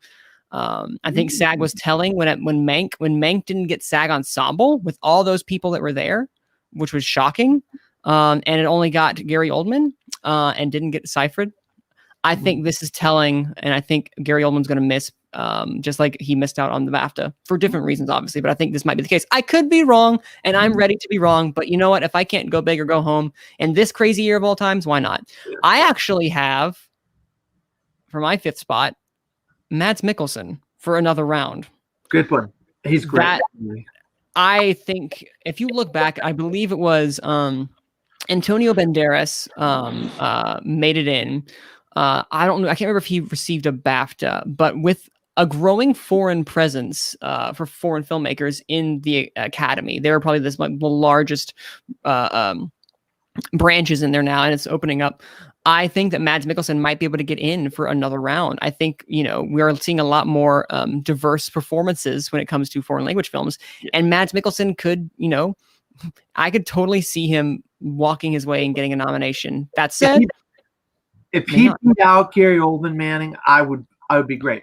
If you could get those 5, if you get Boseman, Hopkins, Riz Ahmed, Stephen Yeun, and Mads Mikkelsen as your 5, wow, what a great 5 that would be, if you ask me. But what do you got, Malcolm? What do you got different? Well, what I was about to say is the reason I've got Gary Oldman in there still is because he got nominated for SAG and Golden Globes. So it's one of those ones. I think for that reason, I think he still gets in. Yeah. Good point. Well, I agree that Mank has lost a lot of steam. I think Gary Oldman is probably going to be that one that maybe gets something in. Quickly, before we continue this discussion, I wish to point out, Brian pointed out to me that if you go to Take 3 right now, we have 1,000 subscribers. We have finally reached 1,000 subscribers today on live. Woo! We did it today, talking about the Oscars. I'm very happy that was the case today. And hope, so that was something that hasn't happened, and I'm happy about that. Malcolm, what words do you, as one of our oldest members here, in the sense of longest time here, tell us what words you have to say? I mean, I'll probably do a big post on the page in a bit anyway. Once we go off, but it's amazing that we've got 1,000 subscribers finally. I feel like we've been getting so close. Like we were sitting at 2 subscribers yesterday. It's like just so that little bit, but we have over. Yeah. No, that's and obviously, thank you for all the work you do, Malcolm. As one of the people who are key in getting everything done outside of Just Gone with the Wind, you are in charge of a lot of things. So thank you for that. Obviously, we might get that back to 999 tomorrow, but we don't know. It's just a big one thing we want to, celebrate. All right. I'm sorry. Where were we? You right now, man. You got the last 3, right? You're right. But no, I just wanted to quickly say, I think Chadwick Boseman, Anthony Hopkins, Riz Ahmed, boom. Stephen Yeun is going to be great. I hope he has a strong chance. But Mads Mikkelsen is let's just see what happens. He's my Antonio Banderas of the year, foreign language actor that gets in. That'd be great. And anyway, I think I've still got Best Actress to do because I did Supporting Actress. Yes, and Best you did. Actor. Yeah. Oh, okay. I forgot. I thought. Okay. I'm sorry. No. It's all good. For Best Actress, I've got Carey Mulligan for Promising Young Woman. Yes. Rosamund Pike for I Care a Lot. Ooh.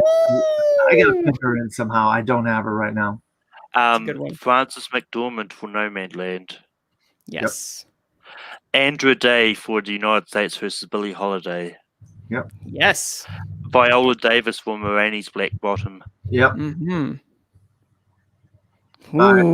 My difference is I just have Vanessa Kirby, and I could easily take her out and put Rosamund Pike in. So that's the only difference. And she has been losing steam, which when I saw that movie and when I heard the buzz coming out of Toronto, I was like, there's no way Vanessa Kirby is not going to get in. And now there's a day when she may not even get in the 5, and that's a sad day. But yeah, like for me, the reason it wasn't Pike and Andrew Day there is because of their surprise Globes wins, and so I think that's probably pushed them to maybe get into the Oscar conversation. You're right, Malcolm. You're 100% right. What I was going to add as well too is like, yeah, I think Andra Day, her win at the Golden Globes helps cement her as someone we need to look towards. Who made it? Amy Adams. She was the one who made it in at the SAG. Obviously, look out for Amy Adams if they like Hillbilly Elegy. When I said there was 3 good shots, she's like the very distant third shot that Hillbilly Elegy has at making it in, but she missed out for Arrival. So I think if she missed out for Arrival, makes it for Hillbilly Elegy, I'll be very disappointed. But say la vie. Well, the thing is too is you gotta remember, if you look at the Rotten Tomatoes of Hillbilly Elegy, the critics is low, but the fan rating is high. Really? Yeah, the people, the regular people that actually saw Hillbilly Elegy liked it. It's just the critics that gave it kind of a low mark. And Malcolm is probably looking that up right now, more than likely.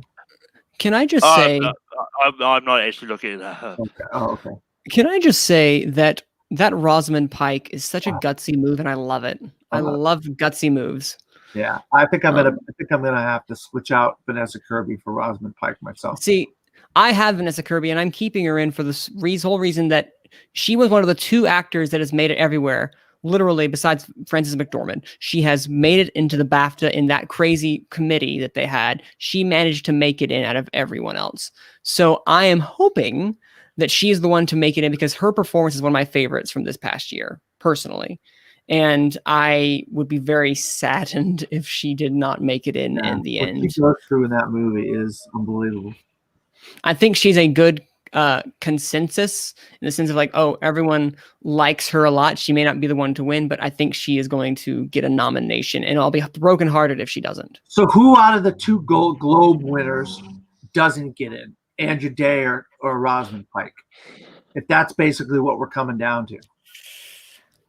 I think it's Rosamund Pike who won't be able to get in because it was comedy. There's that bias towards comedy, but I wouldn't be surprised if she made it in over Andra Day out of nowhere. But I don't see that happening. Yeah, generally if one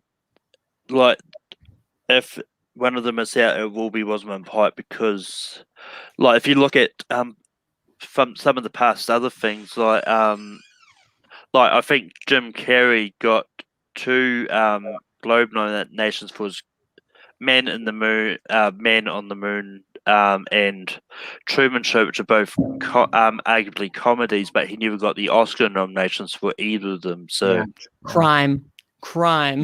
They didn't get an Oscar nomination for the Truman Show. Or he was great as Andy Kaufman. Either one. Yeah. I'll take either. All right, so now we're on to what are we on? We are on director. All right, you guys ready for the last 2? Yep. We're making good time. I was hoping an hour and 30 minutes, and we're making great time. So right now, best director. This is where it gets interesting because DGA gave us a very traditional 5 that kind of we thought would be the case with maybe 1 or 2 people on the outside looking in. But what I have right now is and after I say this, I want to hear your guys' thoughts because I'm going to look at a statistic very fast. We have Chloe Zhao. Yes. We have Aaron Sorkin. Yes. Yes. We have Lee Isaac Chung. Yes. No. We have Emerald Fennell. Yes. Yes. And then finally, we have David Fincher. Yes. Yes. Okay. We've got 1 difference. Please, Malcolm, tell us who do you have and why do you think they're making it over Lee Isaac Chung? You mentioned it briefly, but yeah. So it's one of those ones. I think Regina King's getting in for One Night in Miami, because, like, as I said, sort of beforehand, like, Chloe, David, Aaron, and Emerald are the 4 which I think are definitely getting in because they've sort of been popping up sort of a lot of the places. Lee, and I think that 5th spot is definitely up for grabs because I think it could be Lee Isaac Chung, it could be Regina King, it could be Shaka Khan coming out of nowhere. Yeah, Shaka King. Yeah, no, you're right, Malcolm. I knew it was something like that. Shaka Khan. No, but no, I think those are your six, babe. Those are basically your six right there. You put Regina King in that. That's just it's going to be them. 5 of them 6 are going to make it. I mean, Shaka King is like the out. I think the long shot. Paul Greengrass is probably a little bit of a long shot, but I think those are it. And then you might get the director of Sound of Metal might be in the mix, or the director of The Father might be in the mix. That's your 10 right there. That's your kind of the 10 that's kind of in the mix. But I mean, it could easily be Regina King or Lee Isaac Chung. That's flip a coin right there. There is usually always one that misses, whether you have Martin McDonough from 3 Buildings Outside Ebbing, Missouri. He missed it. Or Bradley Cooper, famously. He missed it. Adam McKay didn't miss. It was Peter Farrelly who missed, right? He missed. He got DGA. Like, because these people managed to get DGA. I'm just kind of looking back at statistically speaking. And the last time we had 5 for 5, I'm just trying to figure that out right now. It might have been actually, was it 2016? No. It was not. Because Garth Davis made it in for Lion and DGA, but missed out for Best Director. So there's always at least one. And if you're going along those statistically speaking, which one is the weakest? And I don't know. Because this is a great solid 5 lineup for the directors for DGA. And I'm going to be shocked if any of them. I think we can all say Chloe Zhao is the safest. She's the one that's like, yes, she's in her own thing. Now, what Abe was saying at the beginning, I want to expand upon that with Aaron Sorkin. Trial of the Chicago 7 at its heart is a screenplay-driven film more than anything else, and I think that shines through the most, while David Fincher's Mank is more of a directorial film. So the only reason Aaron Sorkin would miss is because maybe they're like, it's a great movie, we love it, it's not the best directed film of the year. Like a Peter Farrelly when he got DGA, but he missed for Green Book. And David Fincher, more technically, he could also miss because Mank's been losing, but I think Lee Isaac Chung, Minari is rising, Promising Young Woman's rising, Nomadland is soaring. I think the weakest ones are anyone that's not named Chloe Zhao, and I can see any of those other 4 missing for various reasons personally. And I will say this, Manning, to your point, a lot of times they'll do that. They will see somebody and say, okay, can we get them maneuvered into a different category? And it's an obvious one this year with Aaron Sorkin in screenplay. Well, he's going to probably win screenplay. So let's take him out of director, put him in screenplay, then give Regina King that slot, and bam, you have your 5 right there. Did Aaron Sorkin get nominated for director for Molly's Game? He did not. No. So I think that could be a fair point, because I think he did. I mean, he was nominated. I don't know if he won the screenplay that he was thrown into. So there is a real possibility there. See, the thing is, they do the same with Spike Lee a lot of times. Same thing with Quentin Tarantino. He might not jump into director, but he gets into screenplay. Spike Lee. I think he may have gotten in for this past Black Klansman. I'm not sure, though. He'll quote me on that. He did. Yeah, so that was the first time he gets into director and not in screenplay instead of just screenplay. And he kept on getting into screenplay a bunch. Same thing with Tarantino, would get into screenplay a bunch, but not get into director. So, and Sorkin's known for the screenplays through his history. Not obviously, he's only directed 2 films. So. And I've noticed that usually the one who gets in is the movie that's kind of rising at the last minute. In this case, I'm like, you look at saw what overtook last year, what overtook Jojo Rabbit. Joker was getting a lot more love. Jojo Rabbit got a lot of love as well too. But when Taika Waititi got the DGA and then Todd Phillips got for Joker, there's always going to be one that might be rising just at the right moment. And Shaka King could be that person. I would not be shocked if that would be the case. Yeah, Malcolm mentioned that. Yeah, Shaka King could be the guy on the rise. You're absolutely right, Malcolm. You're right, Malcolm. Although in saying that, he didn't get nominated at the GGA, so there's that as well. But there is always one, because he was not eligible for first time feature. I don't think was he eligible for first time feature? Is this? No, because I think he's got another movie. Okay. Yeah, he does. I think he did another movie before this. Maybe a documentary, but I'm not sure. All right, so I'm looking right now, and I think the last time. Nope, not even Yeah. that. 2013. Yeah, I can't. There has, Go Shaka ahead. King's first movie he did was called Newly Reads. I have no idea what that is. Ooh, interesting. But it's his only other movie he's done.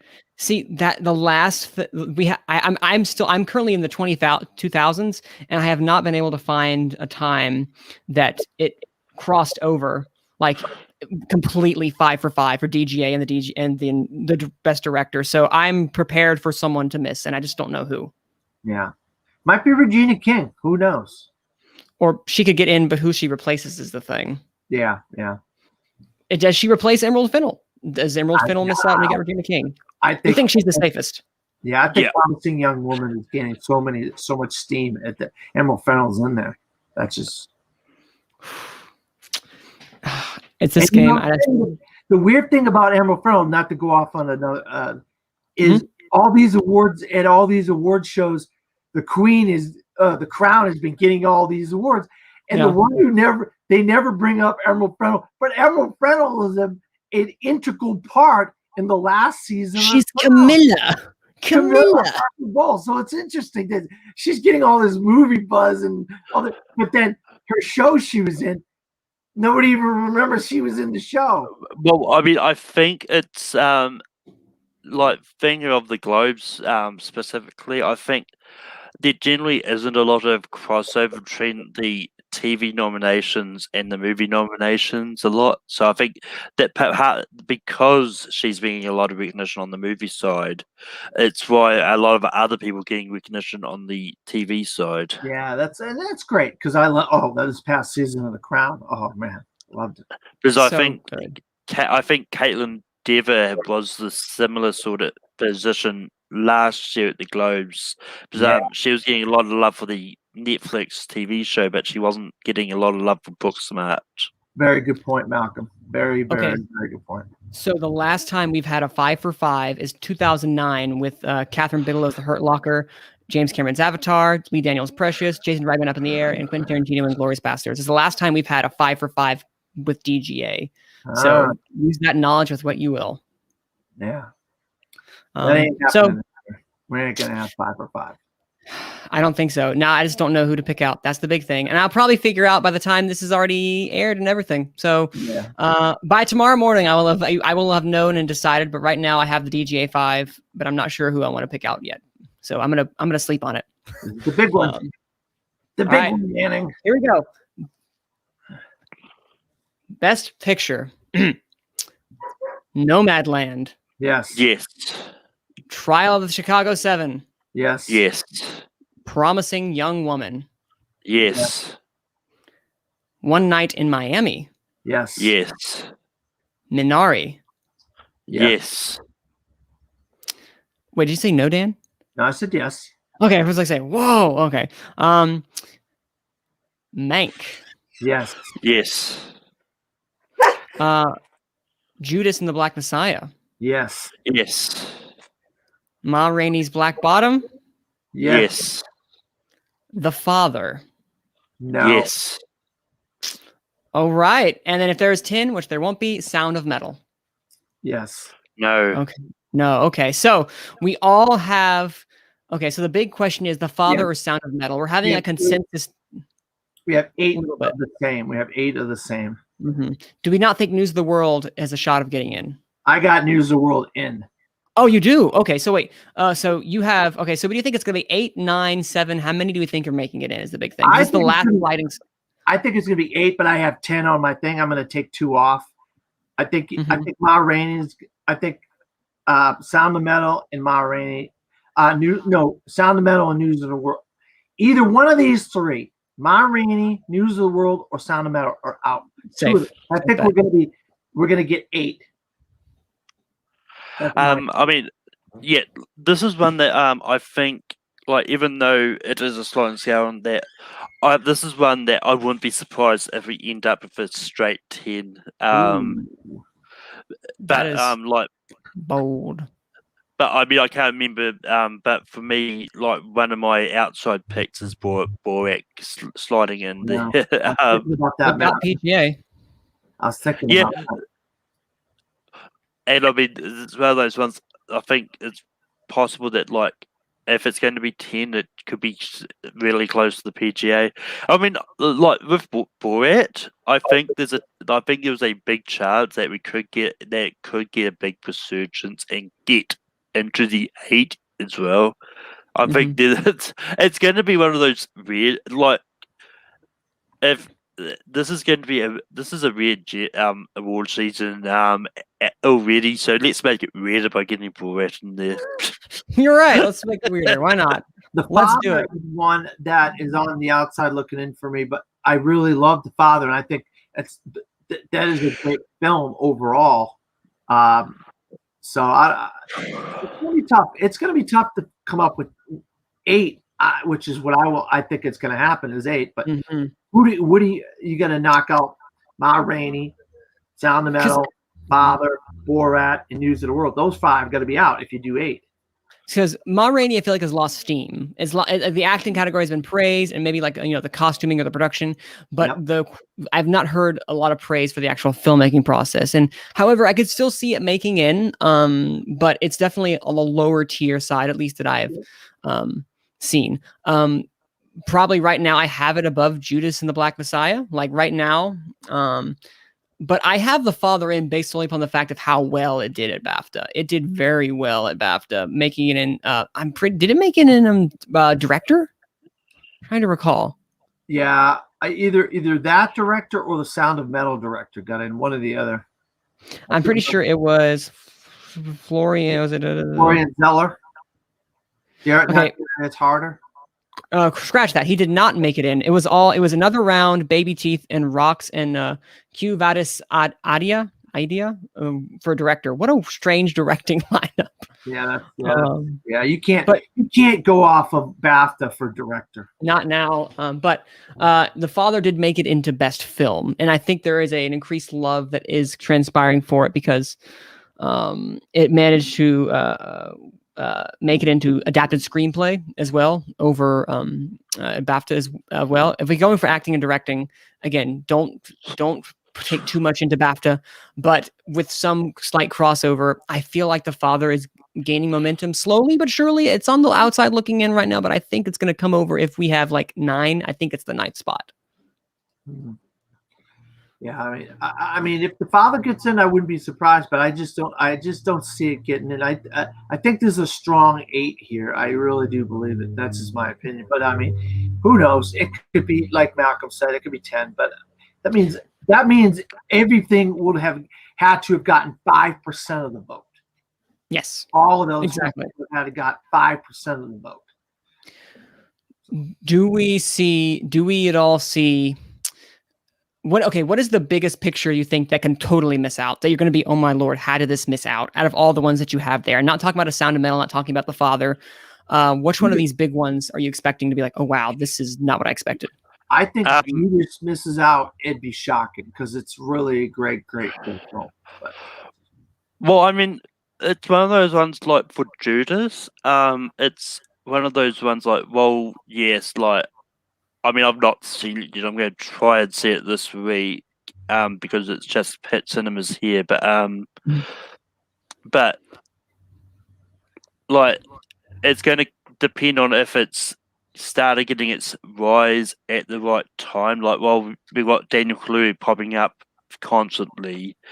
Has it hit enough eyeballs so that the rest of the Academy will get into best pictures? I think that's the big thing. So I wouldn't be too shocked if that does miss out. For me, the big one would be Mank. Like, well, yes, it's been losing a lot of steam. If that misses out on best picture, I'll be shocked because it's had all this love everywhere else, and then to miss out the Oscars. Yeah, and real quick, Manny. I think if you look at what Mank is about in the time period and what David Fincher does to make it look and sound like a movie that took place in the 40s and 50s or whatever, that to me is something the Academy would say, we want to reward something about movie making, about the industry, about Hollywood, and then to go through all those lengths to make it black and white and sound like it. So Malcolm, you could literally be saying a mouthful when you say that, but I just would be shocked that got knocked off. I think Mank, while it has lost steam, and I could see it totally missing. I could see it missing and being like, oh wow, how did that happen? It is a technical. It is I think out of all the films of the year, technically, it is probably the technical marvel, I guess, of the year so far that I have seen, at least, because of what they were able to do and what David Fincher was able to do. And which is why I still think David Fincher still makes it in, because of like, wow, we respect Mank so much for what you did. And which is why it's the showier one, and it could make it in, and it should make it in from a technical standpoint, to say the least. Which is why I have it missing, the acting, but getting a lot of technical love. I could completely be wrong, and I always preface that, but and Mank would be shocking. Mad Max Fury Road had no acting or any of that kind of stuff. Acting. It had like 5 technical, and then got in for Best Picture. Right? Yep. So there's a chance that's what could happen for here. He gets these technical, Mank gets all these technical awards, and then that elevates it into Best Picture. Who knows? I don't know. But yeah, I mean, like, talking about movies, about movie making, like, if you look about how many of them actually translate to an Oscar nominations, like Disaster Artist was completely shut out. Well, that was because what's his name was going through some controversy at the time. Oh yeah, Franco. Well, I mean, like, it's one of those ones that, yes, James Franco was going through controversy and all that. I didn't expect it to get shut out as much as it did. I still thought it would get like at least a Best Picture nomination that time. No, you're right. I had it, and I was shocked that year as well, Malcolm. I remember getting Screenplay and being like, this lost a lot of momentum. But anyway, I think, okay, well, if we know what would be the biggest shock, but the most likely to miss if it did come to that.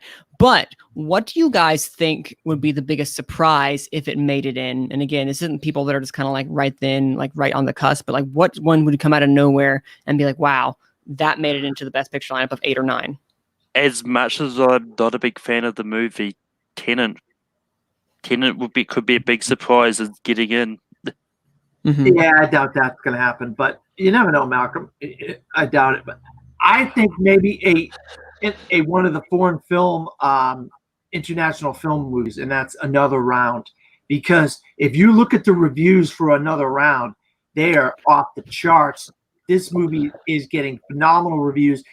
If any movie could slip in after what happened with Parasite last year, maybe because of the reviews and the critical acclaim of Another Round, maybe Another Round. And that could translate to what Manning was saying about Mads Mikkelsen slipping in as well. Yep. Well, go ahead, yeah, Malcolm. I mean, bouncing off that, though, is like with Parasite, I think a lot of people were predicting it was going to get in from the get-go. Well, Anyway, but I mean, I don't think I've seen anyone around sort of predicting. And well, yes, Another Round maybe in good reviews and all that. It's one of those ones that I don't think I've read a few Oscar predictions at the moment. I don't think anyone's predicting that to win. You're probably right. So, yeah. But his question was something that came well, out. Yeah, no, I know. But what I was going to say is, like, just think of it as this way. Which one do you think, like, for instance, Captain New Zealand, for you, sir, like, you have Borat subsequent movie film. Do you think that's one of in the top 8, or is that a 9th spot? And do you think that would be a shock if it got in, etc.? I mean, for Borat subsequent movie film, I think has a lot of potential to get into the top 8. But so you don't think that's going to happen at all, Dan? But what for you, like, do you think then is one of those cusp films that is in the conversation, like a Soul, like a United States versus Billie Holiday, that is right on the cusp that could make it in? Well, I mean, you just mentioned the United States versus Billie Holiday off of the strength of the performance of Andrew Day. Mm-hmm. Put that in there, but it's not that the overall. I mean, musical biopics is I'm a big fan of musical biopic. It's not the greatest musical biopic, but because of her performance, it elevates that film to be a better film than it would have been if she didn't give such a great performance. So I don't see United States getting in there. And Soul, I think it lost a lot of momentum. I think if it wins animated and score, I think those are the two that you Good day. take home. Hey, we want score and we want animated. So we're happy for Pixar. Yeah. I mean, when it comes to like, especially with, I'll use Pixar as examples. This is what's mostly happened with it. I think it is very rare for a Pixar movie to get into the top 8. Well, yes, it's happened before. And one thing I do actually want to do the question: has it been a case of a movie getting into Best Picture with just one other nomination in the acting side of thing? Ooh. Because that could be a potential for why Billie Holiday could slide in there if it's using the performance of Andrew Day down high up. What I was going to say, well, actually, two things. One, to your point, Malcolm, let's not forget Selma managed to make it in with only one other nomination, and that was only in song. It wasn't even an actor; it was in song. So Selma could be set a precedent, or Selma's precedent could, assist Billie Holiday in getting in. But for just a single actor, I don't really know. I have to look on that. Two, you brought up a great point, Dan, of another round with a lot of love that it got at the BAFTA and the kind of resurgence that it's having right now as kind of the quote unquote front runner of international film. We could have like a Powell Pawlowski get in, like he got in for Cold War for director. You could have, another round somehow make it in, or the director for another round make it in, and we could be like, that's how it got in. And that only had 3 Oscar nominations: picture, director, and cinematography. This could just have, this could have director and actor, and then international film. That would also be 3.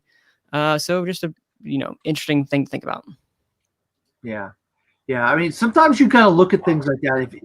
If something gets just such phenomenal reviews, that could translate into some awards. And Mads Mikkelsen, if you see him pop up in Best Actor, look out for another round popping up in for Best Picture. Agreed.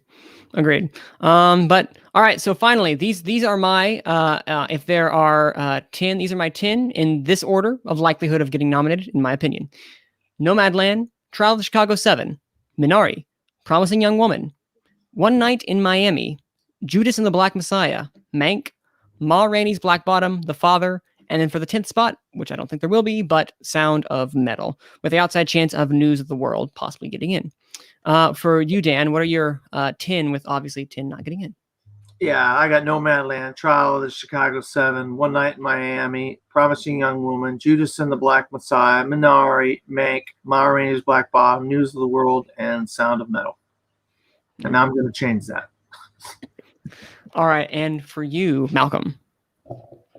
Just hang on, I'll bring it back up. Alrighty.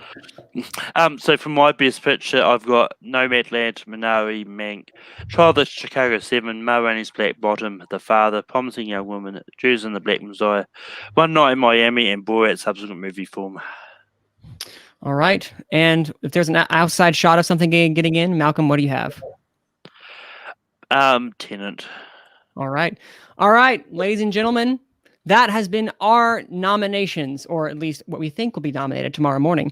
I'm going to quickly get this up. If you're listening to this on our podcast, I've literally gotten this up immediately right after this is live on YouTube right now. This is obviously not live with the podcast, but this is live right now for those who watch with us. A little longer than I wanted it to, but that's always happens. Always happens, because we love talking about movies, and nothing's going to change that. I want to thank our panelists. Dan, where can the people find you? You can always find me. I am a film critic in the Orlando, Florida area at disappointmentmedia.com. Don't at me. I didn't come up with the name. I just write for them. Also on my personal blog, From the Fourth Row, at wordpress.com. So I will tell you, any of these movies, I mean, almost all of these movies, you'll find a review from me on either my blog or the website that I write for. So if you're interested in hearing my thoughts on it, most of these movies, you can go to those two sites. Also, YouTube, I do 2 shows, Top 5 Weekly, where myself and a guest talk about whatever, a topic based on whatever's movies out. Also, I do a sports show called Bleacher Features, where myself and a guest discuss a sports film. So if you want to be on either one of those films, you can just message me on Facebook. Also, Dan Skip Allen on Facebook, Instagram, Pinterest, and Twitter. And what about you, Malcolm? Where can they find you? You can find me over on Tape Food Productions, where I host Rankum every Saturday night. Next week's topic will be moments in DC movies. You can find me hosting late night at some stage. I'm not too sure what I'm going to do with that at the moment. Reactor Summit will be Monday at 7 p.m. I'll try and do something. You can find me over in Full Metal. I host Full Metal Classic, which will be in a few hours. 1 hour, I can't. What is time? What is time? But you can also find me in Full Metal Random this week. This week is going to be a friends match. Woohoo! And you can find me on Twitter at Cine_man. That's CINE_MANN. As well, my YouTube channel, Manning Franks. I'm currently working on one particular video essay about the power of movie theaters and where they're heading in this current climate that we are in. As well as I'm thinking about doing some quick other stuff just because, I need something to do other than a long video essay because that takes way too long. Thank you guys again for listening to this live edition of Gone with the Wind. And thank you, and check us out on Apple Podcasts, Spotify, wherever you can find your podcast. Thank you, Anchor. Not sponsored. And for a great rest of the week, I'll see you guys Monday morning. You two, right there. I'm going to see you guys Monday morning. Right. Malcolm, maybe. I don't know what your time schedule is. I don't want to keep you up too much. I mean, it's 2 in the morning, so all I just have to know is not going to be So yeah, we'll find. We'll be live from there. What time is 8:30 tomorrow morning for you, Malcolm? It's 2:30 in the morning on Tuesday. Yeah. It's a late night. I mean, I've done it before. Yeah, I've done it before. He is our superhero when it comes to that.